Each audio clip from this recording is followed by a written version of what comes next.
This is BBC World News America. Reporting from Washington, I'm Laura Trevelyan. Massive forest fires in the Arctic Circle. We have a special report on the blazes moving across Siberia. What's happening here in Siberia has consequences for the whole world. Scientists believe that these forest fires are producing huge amounts of greenhouse gases. Coronavirus cases are on the rise in France as hospitals are filling up. We're in Marseille. And here in America, it's 47 days until the presidential election. We report from North Carolina, where some people are already voting by mail because of the pandemic.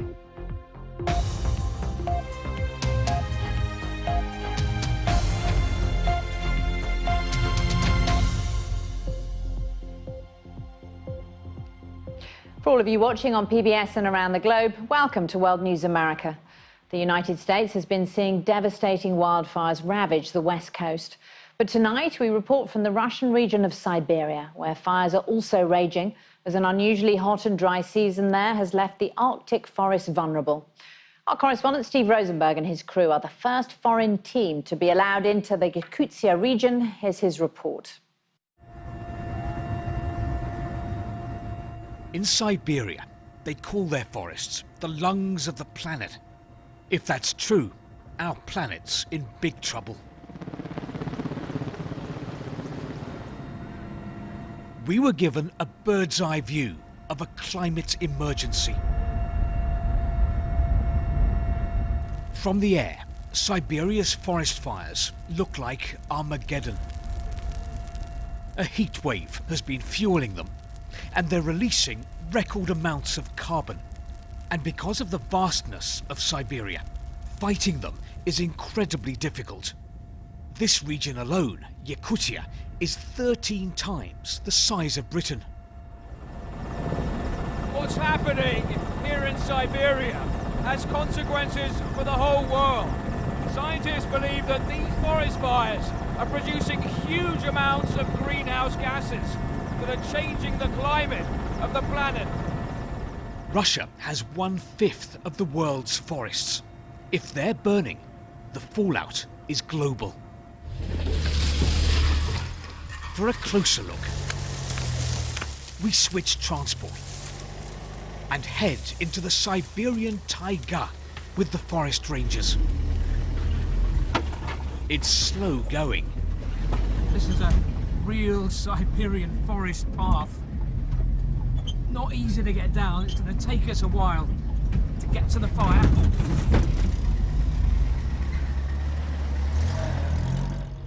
But we're on the right track. It soon becomes clear that fire has swept through here, destroying larch and silver birch, and turning parts of this fairy tale forest into a wasteland.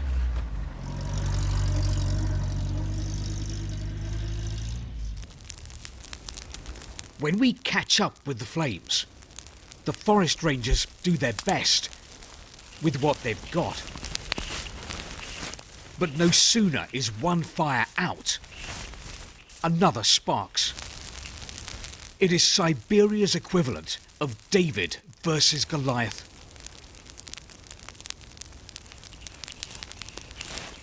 Ranger Valentin says it's getting hotter here every year. He's spending more and more time in the forest. Почти все лето на пожарах. I spend nearly all my summers now fighting fires. My wife and 3 kids are waiting for me at home. But this is a job I must do. Работа такая у нас. For the planet, there is a double danger here. The burning you can see is producing CO2, but also underground, fire is thawing the frozen soil, or permafrost, releasing even more greenhouse gases. Siberia is trapped in a vicious circle of climate change. Rising temperatures means drier forests and more forest fires. More fires means more carbon emissions being pumped into the atmosphere and more climate change. Climate change affects everyone. Ivan Zakharov will show us how it threatens his community. We're speeding along the Aldan, the great Siberian river, shrouded in smoke. Every day, Ivan and his friends patrol this forest. They recently put out a fire here, close to their village. Any lingering flame, any hint of danger is pounced on.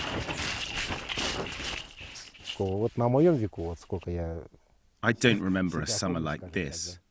No rain and so hot. The dry grass was like gunpowder. But it's the ground thawing that worries me. There'll be less dry land. Our community could end up underwater. Life here will change. Siberia and its fires may seem far away, but what happens here affects us all. We're one planet. We're interconnected. We face the same climate crisis. Steve Rosenberg, BBC News, Siberia. From Siberia to California, fires are burning. While here in the United States, coronavirus cases continue to remain high. And President Trump has contradicted one of his top health officials by claiming that a vaccine could be ready in weeks. Democrats have accused the president of manipulating the issue for electoral gain. Joining us now is Dr. Ashish Jha, Dean of Brown University's School of Public Health. So, Dr. Jha, who is the public supposed to believe about when exactly a vaccine will be ready, the president or the head of the CDC? So thank you for having me on. We've got to believe the scientists, and we've got to believe the head of the CDC as long as he is speaking on behalf of the scientific community. That's who I tend to trust. But it'd be useful if all of the politicians backed off on this and let the science play out as it needs to. Is this collision of science and politics really confusing the public over crucial issues like whether or not we should be wearing a mask? Now Joe Biden is for a national mask mandate, but the president isn't. Yeah, so, the virus completely doesn't care what your politics are, right? And the virus spreads based on biology and math. And what we need is political leaders to back the scientific community and back the scientific consensus. And the scientific consensus is pretty clear that wearing masks is useful. And political leaders should back that. And it's been frustrating to see, to me, on many steps, the president and others undermine the scientific community. It's one of the reasons America has such a terrible outbreak happening. Coronavirus cases are going up in 23 United States at the moment. But is it anything like as bad as it was in the spring here? No, so thankfully it is not quite as bad as it was in the spring. And, we've really had two instances where things were very bad. In March and April in the Northeast and a few other places. And then over the summer in the Sunbelt states, we saw very, very high numbers of cases. Again, we are seeing increases in a few states, in 23 states, as you said. My hope is that these do not turn into large wildfires and large outbreaks. We can avoid it, but not if we are complacent. We've got to get moving on controlling them. But as the weather is now getting colder, people are going indoors. Is there a public health risk there? Absolutely, Laura. As the weather gets colder, people will spend more time indoors. And what we know about this virus is that it likes to spread when large numbers of people gather indoors. So we have to remain very vigilant. People have to wear masks. And even all of that, despite all of that, I do expect some increases in cases. But if we do the things we're supposed to do, we can keep that to a minimum and keep the virus under reasonably good control. And just briefly, when you look at college campuses and back to school, how's it going overall? It's not going very well. I mean, we have a lot of places that have ignored the science, have just brought kids back without doing testing, without doing the virus control measures that we've all been advocating for. And those places are experiencing large outbreaks. So if you follow the science, I think you can bring kids back safely. If you don't follow the science, there's very little hope that you can stop large outbreaks. Dr. Ashish Jha, thank you so much for joining us. Thank you.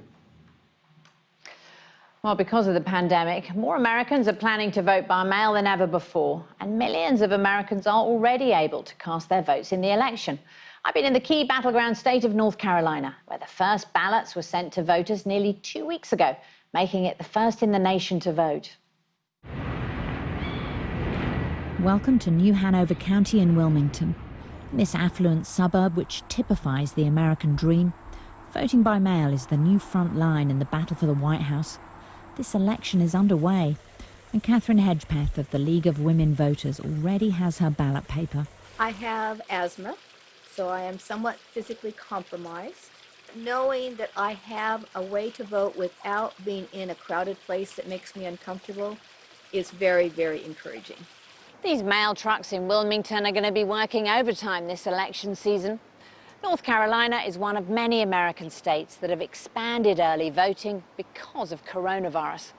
And here in this swing state, hundreds of thousands of people have already requested absentee ballots. The mailbox is becoming a ballot box, and it's Democrats who are asking for the most absentee ballots. Over 12,000 so far in this key swing county of New Hanover, compared to about 4,000 Republicans. Democratic Party Chair Richard Allen Poole says it's a lot to do with President Trump. Republicans see him discouraging people from voting by mail, and they're not doing it. I think there may be sort of the opposite thing going on with Democrats. If he thinks that he doesn't want us to do it, then, well, gosh, maybe we should. Do you have any concerns about whether the US Postal Service will be able to cope with the volume of mail, given the worries there have been about this Postal Service? At Christmas time every year, they deliver 1 billion Christmas cards. I think they can't handle a couple 100 million ballots. I think they can do that. How many would you like? I'd like 5, please. Republicans here are banking on enthusiasm for the president, leading to record numbers voting in person, hoping their traditional approach to campaigning will overcome the Democrats' early advantage in voting by mail. If you look at the numbers, really, Democrats and independents have been the people that have gotten the most absentee ballot requests. So Republicans have tried to put a dent in there, but they haven't really caught up. Is it making it hard for you to push Republicans to vote early by mail because the president is suggesting there could be a lot of electoral fraud? So you do get some of that. All this interest in the election delights Catherine Hedgepeth, a long-time advocate for voters' rights. She's still deciding when to cast her vote. I feel like this is an important election for us. I have some issues that I'm really concerned about, climate being one of them, response to the virus being another. Those are key issues for me that I want to hear clearly from candidates what they're going to do about it. The immense interest in voting by mail raises many questions, like will we even know the result on election night? But when so much right now is cloudy, one thing's crystal clear. Voters on both sides are engaged and ready to be heard. Americans are voting. Well, in other news now from around the world, China says it's put millions of people in Xinjiang through a controversial program that it calls vocational education. The program has drawn worldwide criticism for forcing mostly Uyghur Muslims into re-education camps. In a new report, China said 1.3 million people had been through the program every year for 6 years to tackle poverty and eradicate religious extremism. Associates of the Russian opposition leader Alexei Navalny say they've found traces of the Novichok nerve agent on a plastic bottle, which suggests he was poisoned before he left his hotel room. It had been thought he was given contaminated tea at an airport in Siberia. Mr. Navalny continues to recover in hospital. The Kremlin has denied any involvement. New claims for unemployment here in the United States have fallen slightly this week, with some 860,000 people filing for benefits. And attempts to help struggling Americans have reached an impasse in Washington, with President Trump refusing to back a proposal from Democrats to give more money to struggling state and local governments.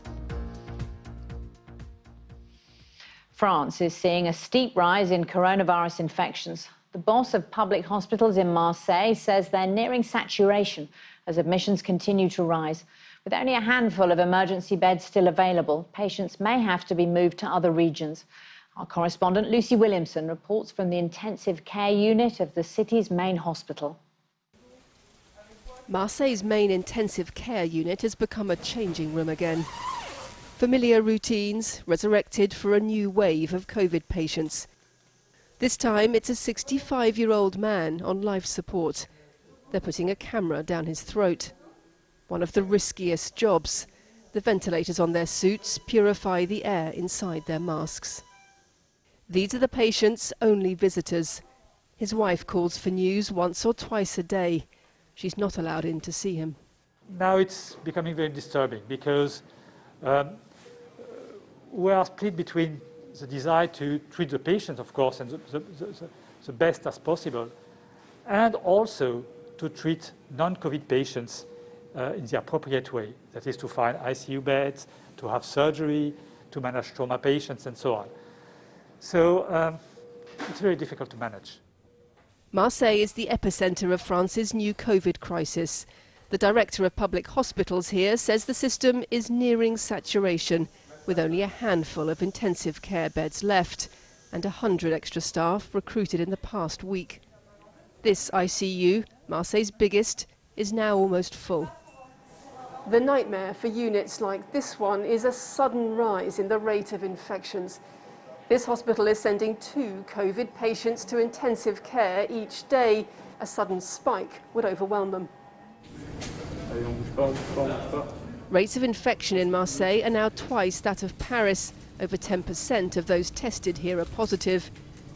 At this centre today, it was first come, first served. But getting a test isn't always easy. This woman told us she'd had symptoms since Monday. It's a panic, a real panic. It's stressful. There are no appointments available on the government's testing website, and the doctor's website tells me there's nothing until the end of September.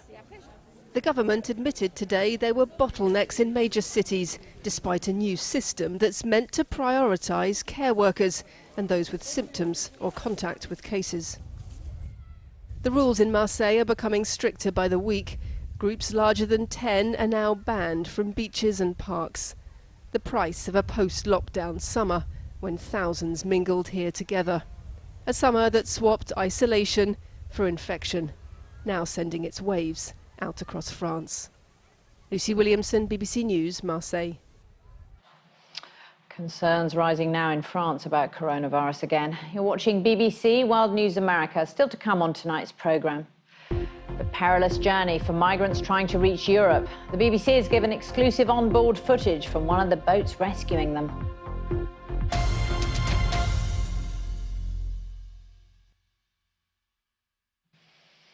New Zealand has fallen into recession for the first time in 11 years due to strict lockdown provisions. Though the country successfully contained the virus, the economic cost to the service and tourism sectors has been severe. Here's Shaima Halil.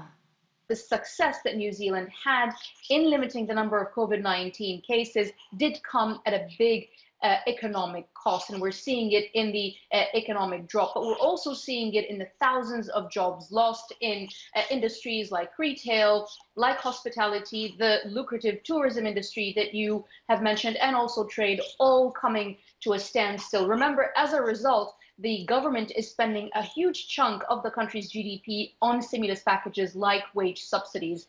So yes, New Zealand is in a very good position comparatively speaking to the rest of the world when it comes to COVID-19 cases.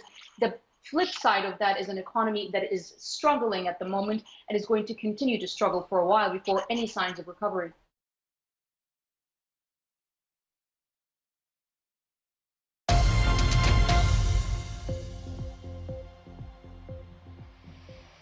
Thousands of migrants continue to make the dangerous sea crossing from North Africa to Europe. But even when they're picked up by rescue ships, there's no guarantee they can set foot on European soil. One boat, run by a charity with nearly 300 people on board, is right now being refused permission to dock. Our Europe correspondent Nick Beak has the story. Saving lives in a time of COVID. The virus has changed so much, but it hasn't stopped those who are desperate for a better existence. Soon, they spot another precarious boat. Jubilation from those crammed on board. Thinking he's been saved, one man jumps in before he's called back.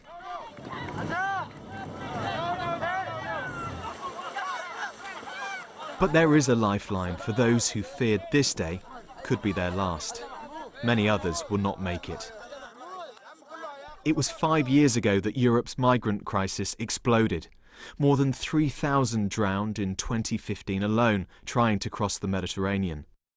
Now, far fewer are risking the deadly voyage.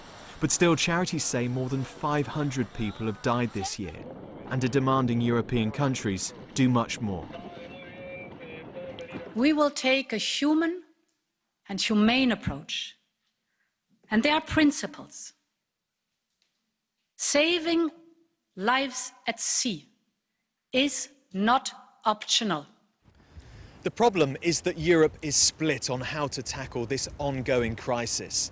The likes of Germany say there's a moral obligation to help those in need. Countries on the front line, Italy and Greece, say they can't be expected to shoulder the responsibility. They want other countries to take their fair share of new arrivals, even if it's unpopular with their voters. Back at sea off the coast of Malta, they clamber to the relative safety of a bigger boat, operated by a Spanish charity.